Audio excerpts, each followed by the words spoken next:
From Suite 2525C of the Conrad Hilton Hotel in Chicago, Hubert Humphrey planned his nomination for president, cajoling delegates, promising favors, lining up previously unfriendly bosses, and keeping on the right side of the incumbent President Lyndon Johnson.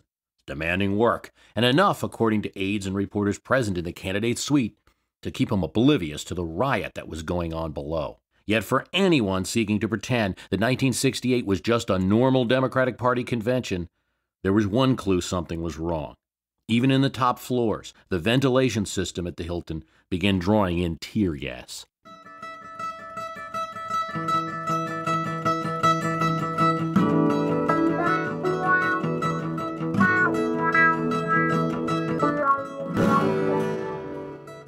And that tear gas was irritating, but not as crippling as it was for those below. And not Humphrey's main concern on a day that he might, still a might, be nominated for president. Police would handle the protesters. He had to keep the city bosses in line and keep the Southern delegates from doing something crazy like nominating Lyndon Johnson, even though he didn't want the nomination in '68, so he said. Nobody really quite knew at this point. He had to keep McCarthy and McGovern, the two peace candidates running in the Democratic Party, who each of them had no chance, from uniting and joining with some other group, backing someone, perhaps Teddy Kennedy. There were a lot of shadows in the Chicago night. To add to all his doubt, his protector and host, Richard Daley, the mayor of Chicago, held 118 delegates close to his vest, an iron Buddha, as one reporter called him, silent as to where he would go in this nomination contest.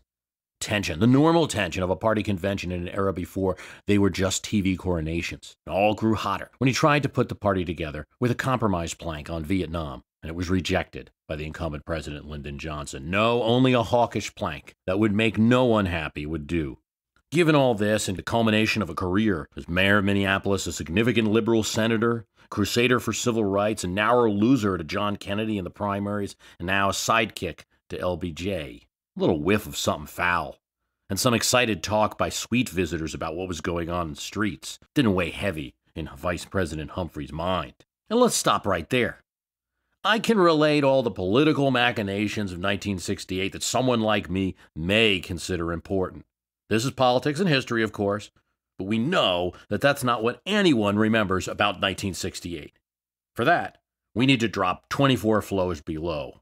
A thick blue line of police surround the ragged young hippies. A man runs up a flagpole and tries to take down the flag. The police don't like this and run into the crowd to arrest the person, clubbing and pushing anything that gets in their way. They grab the young yippie, the young long hair, as many of them would refer to them, who screams "Sig Heil" as he is put into a cruiser, TV filming. Scattered protesters scuffle with cops. They are clubbed. A protest leader attempts to calm tensions. He has marshals. Now, these are students who have been trained to be the order enforcers among the protesters, and he has them lock arms and keep themselves between the more unorganized protesters who are getting angry now and the police. The protest leader then attempts to negotiate with police, saying he can control his crowd. Squawk boxes. These are small megaphone-like devices that can carry a public address. Sorry. This is the pre-cell phone era. They blare instructions to be nonviolent. They want us to react. We won't let them. This is the voice of David Dillinger, 50-year-old peace veteran and a leader of the Mobilization Committee to Stop the Vietnam War. Instead of negotiating, an army of blue helmets moves forward and clubs and beats one of Dillinger's lieutenant, the one that was trying to negotiate, and club and beat the marshals in between. The message of peace and love is lost now. The protesters and police scuffle. Tom Hayden, leader of the Students for a Democratic Society, grabs the microphone from the older Dillinger. Peace is over. Nonviolence is over. They will now fight their way to the convention hall. This protest, soon to become a melee, arguably the most famous of the 1960s protests, a protest that may have been responsible for calling an election. This protest started as a dud. Dillinger, Hayden, and the Mobilization Committee had called for 100,000 protesters to come to Chicago and protest the party in power. They never got the 100,000. Part of that is because Lyndon Johnson decided in 1968 not to run for re-election, and he was a lightning rod for protesters. Eugene McCarthy and Robert Kennedy, two peace candidates, were battling for the nomination. Then one of the peace candidates, Robert Kennedy, was assassinated, which threw the whole thing into flux. In the end, about 10,000 came to Chicago, 1/10 of what was called for. And they were in different places in the city at different times. Compared to other protests, by the time you're getting to 1968, this one paled. And since Daley put his entire police force on duty and called the National Guard, police actually outnumbered protesters. If they would have left the protesters alone, who knows? This might have turned out to be a joke. At first, indeed, it did start that way. In front of the Picasso statue, protesters nominated a pig, Pegasus, for president. Well, Pegasus' political career would not last that long. The police, under orders from Mayor Daley, who could see it from a City Hall window, ordered the arrest of Pegasus. And there were fun and games and chanting and music going on in Lincoln Park, a little bit north of the convention center. But it was no joke when police decided to clear out the park. The park had strict rules and signs. No one was to stay in the park past 11 p.m. With orders to clear the protesters out, they used tear gas and clubs Sunday night, Monday night, Tuesday, as the peace plank was defeated in the convention in Chicago. Scuffles broke out, even in the convention hall. Skirmishes continued up until Wednesday. Police literally fighting with protesters when Hubert Humphrey would be nominated. And when Tom Hayden, now having seized control of the protest leadership from Dillinger, decided that the only way for protesters to avoid a death trap, the only way to avoid a beating that no one would see, was to march to where the TV cameras were, the convention hall. The very reason that the Democratic Party chose Chicago was to avoid the kind of disorder which would look bad. Republicans had their nomination in Miami that year and selected Richard Nixon without incident. The TV networks asked the Democrats to stay in that city. It would save costs. But Florida was a no-go. It had a Republican governor, and he would then be in charge of the National Guard if anything went wrong in Miami. Couldn't do that. Where else? New York? No, the governor was Republican, Nelson Rockefeller. Pennsylvania? No, Rich Schaefer, a Republican. California? No, not unless Democrats wanted Republican Ronald Reagan in control of the order of their convention.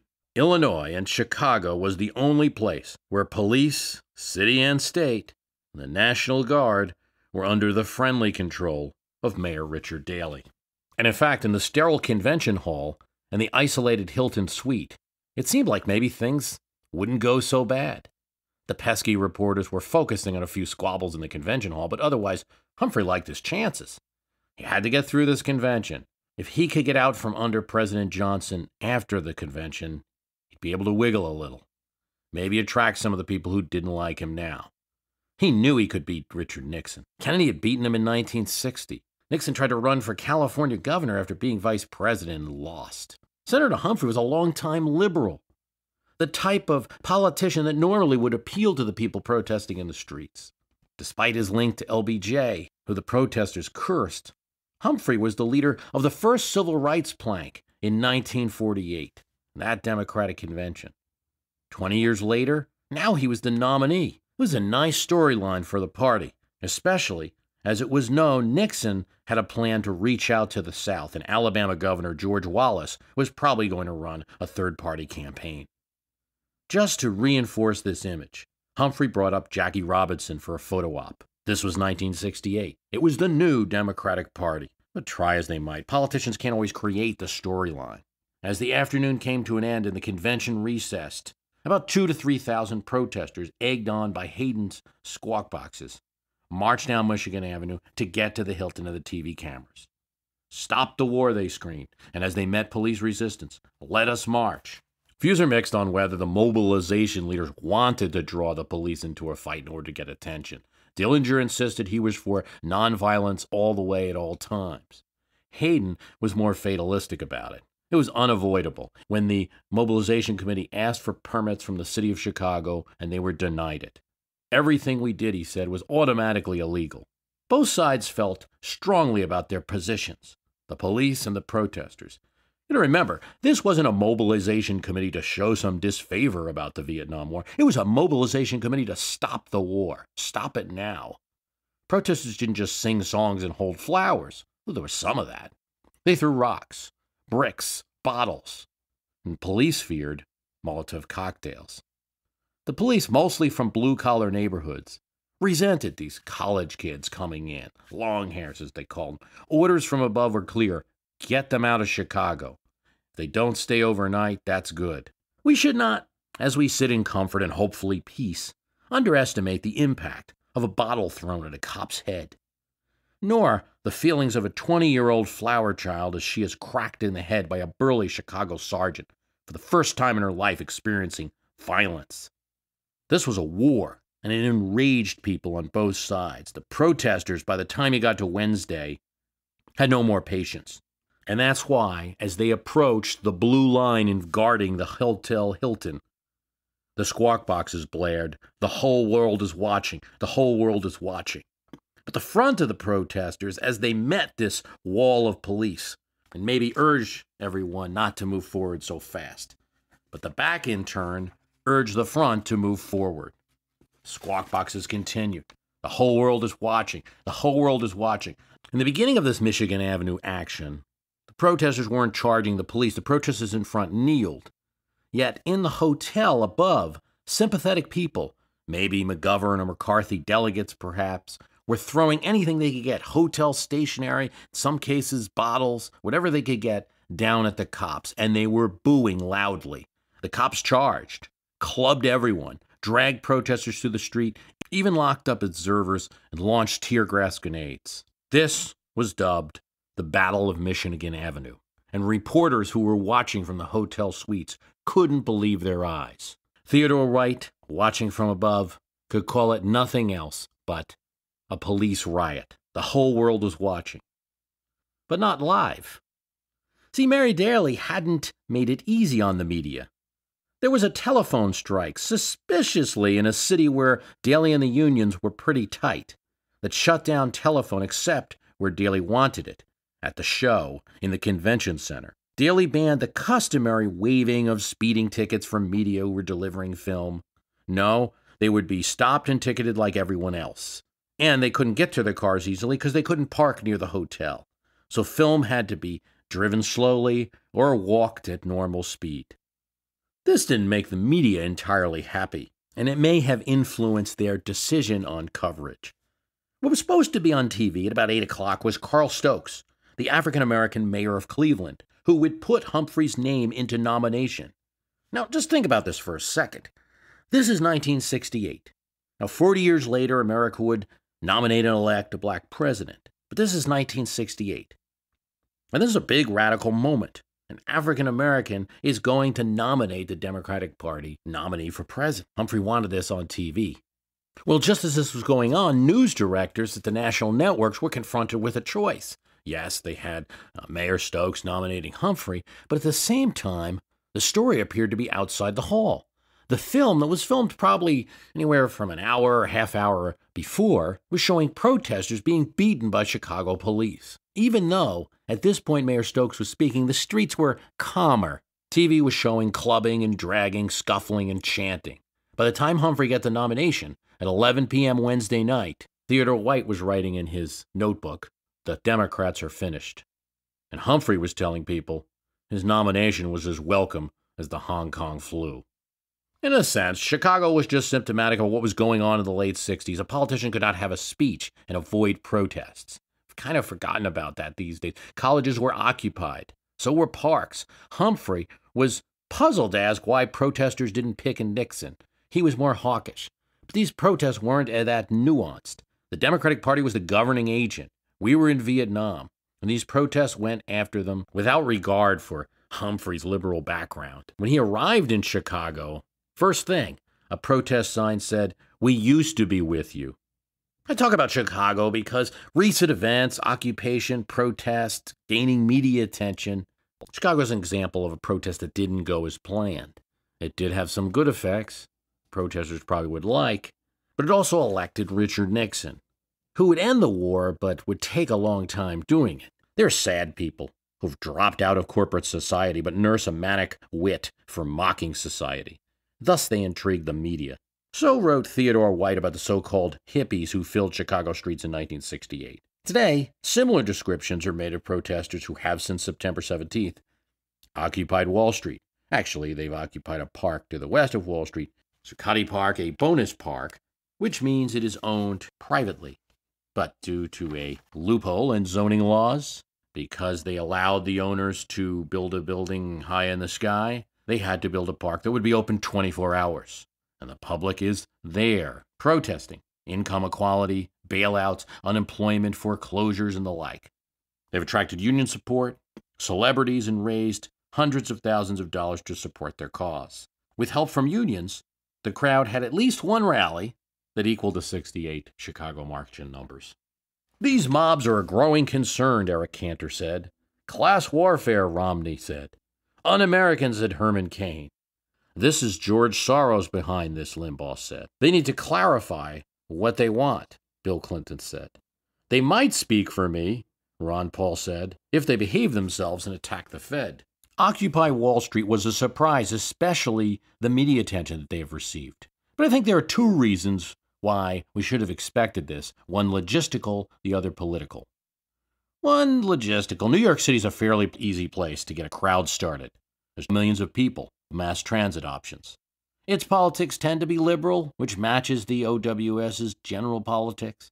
Indeed, several members of the New York City Council have visited the protest, something that probably would not have occurred in Chicago in 1968. Finally, its police, though Mayor Bloomberg, just like Mayor Daley in 68, is not thrilled with the protest. Bloomberg is no Daley, and the police in NYPD are more tolerant, or at least more experienced with protesters. The second reason is political. The protesters are occupying a political void that's been left wide open. Wall Street and banks. Republicans won't attack them because, well, they just don't do that. Democrats, outside of a thin, ultra-liberal group, have been shy on this front over the years. President Obama has not engaged in the harsh rhetoric of FDR, talking about chasing money changers out of the temple. Democrats have been the beneficiary of Wall Street over the years. Donations from 1998 to 2006, 44% of them from Wall Street going to Democrats, according to Open Secrets. Nor did Congress act sufficiently. Unlike the Pujo hearings we've talked about of the 19-teens, or the Pecora Committee of the 1930s, there's been no full public airing, no investigation on TV, followed by reforms. Finally, though one could imagine many of the people in OWS being the same types of people, if not the same people, who helped President Obama win his early primary victories against Hillary Clinton, many also reflect those voters who are disappointed with the president now. Protest in one city is insignificant, but this month-old movement has grown. Occupy Philadelphia, Occupy Denver, Occupy D.C. Of course, it's been compared to the counter-Tea Party. But its success didn't stem from that. It didn't start like a coffee party just to counter the Tea Party. A protest in one city is insignificant, especially when one compares the protesting numbers to the population. And just to be a little realistic here, I will. It's impossible for 2,000 people to occupy Denver because it's a city of 550,000. 10,000 cannot occupy New York, a city of 8.3 million. Occupy Los Angeles has 31,811 likes on Facebook. But at the same time, 141,000 like the Los Angeles Times newspaper. Yet the month-old movement has spread that it has raised $300,000 and defeated an effort to get them to leave the park. Protests are an important part of American. They helped institute a Bill of Rights. The Jeffersonian Revolution, civil rights, labor unions, Social Security was the result of prodding from one of three protest movements that Franklin Roosevelt faced, the Francis Townhead Clubs. We have a right to assemble from the very beginnings and to petition our government. I might quibble with some of the issues raised by the protesters or question them as to what they truly think the solution to some of the problems they bring will be. Can't argue with how important demonstrations and organization is to our politics. On the other hand, we already have, perhaps, the most effective measure of public opinion available to us, democracy. And a protest must be considered this way. It is, in essence, an attempt to highlight one position at the expense of others through turnout numbers. 41 million people, for instance, voted for Michael Dukakis to be president in an election that he lost. Millions, 58 million, voted for John McCain. The government went the opposite way from them. And I've always said, and I did so in talking about the Tea Party movement, 58 million is a large base to pull from for any kind of protest movement. Election is a much more perfect form of expressing opinion than looking at demonstrations and setting policy based on that. I do think, however, we have a representation problem at the federal level when 500,000 people cannot really feel comfortable and get to know one representative to Congress. In the 1960s, protests were common. A few early campus protests in 65, and 25,000 people protest in D.C. By 1967, you've got 100,000 in D.C. protesting and 400,000 marching from Central Park to the UN building in New York. In 1968, you've got protests in several cities numbering 500,000. 1970, 450 campuses shut down and 400,000 in D.C. now protesting President Nixon. And this protest movement growing over those years in the 60s corresponded with the polls. When asked the question by Gallup, do you think sending troops to Vietnam was a mistake? March 1965, only 26%. December 1967, now 45%. January 1970, 57%. And 1971, in May, 61%. Sending troops to Vietnam, a mistake. So one can conclude by that. The protests ended the war in Vietnam. There was a corresponding concern, though, about the protests themselves during the same time. In 1965, just 7% of voters thought social control was the key issue of the day. By 1970, that rose to 41%. More than foreign policy is the major issue, economics is the major issue, or civil rights is the major issue. Tellingly, it went down as soon as most of the protests ended. At the same time support was crumbling for Vietnam, 56% of the same people were saying that the police who were clubbing these protesters on TV handled Chicago right. Nixon exploited these kind of differences so that the unrest that sunk Humphrey became protests that Nixon, as an incumbent in 1972, could run against and win. So did the protests really end the Vietnam War? Well, they must have had some impact, but assuming the protesters in the 1960s were younger, and they certainly were, the most consistent Gallup criticism of the Vietnam War came from older Americans who were aged 50 or over. In 1965, Americans 50 or older, only 29% of them saying Vietnam was a mistake, but 30 or under was only 15%. So that early criticism of the war was coming from the 50 or older crowd. 8 years later, the under 30 are now convinced, up to 53% say the war was a mistake. But the over 50 crowd is at 69% saying the war was a mistake. This would seem to indicate that older Americans actually got us out of the war. Of course, the protesters may have swayed their parents and grandparents, if not their own hawkish peers, and they may have swayed media, which would have influenced these groups. So do I bring up the Chicago 1968 convention in order to try to say that this is what's going to happen with Occupy Wall Street? You're all going to be clubbed and beaten and it's going to be horrible. Am I some old fuddy-duddy who doesn't like to see protesters? No, it's not what I'm saying at all. I can compare the Occupy Wall Street to the 1968 convention. I'm going to also look at some other historical events, but also make a quick contrast. There are two differences. One is, even though a lot of the pictures you see on the media are of younger people, the 68 protests probably were a bit younger than OWS has turned out to be. One of the things I did in researching this issue is not just look at the media pictures in case that we were seeing this kind of the mainstream media, making OWS look bad. I looked at Flickr and pictures that just people had taken and just simply looked at photos. And it's a very general way of doing things. I still see a majority of the people under 40, in these photos who look like they're under 40. They're definitely not all college students. There's a significant amount of middle-aged to older people. The other contrast would be that they are much better organized. There was an attempt to organize in Chicago. It kind of got out of control. I am trying to point out a little bit of the unpredictability of the result of demonstrations and protests. So does OWS have an effect? Or does it just breed counter-protest or support by the silent majority for whoever the Republican nominee turns out to be? Of course, we'll continue to observe. I'm not sure of a single issue which would end this protest, so I don't know how it will turn out. It's a protest expressing a lot of varied frustrations. It does, for me, balance out what has been one-sided depictions of American public opinion and a lot of dominance in the media by the Tea Party, as if that were the only group that can influence politics. One thing OWS has already done has taken the debate in America pretty far from, is Obama a socialist, and brought up new issues. And for those looking at the 2012 election, that's the good news for President Obama, okay, that there's this kind of more nuanced politics, two engines now in the political world. We'll see where it goes. There's been violent clashes in some cities, Oakland, San Francisco.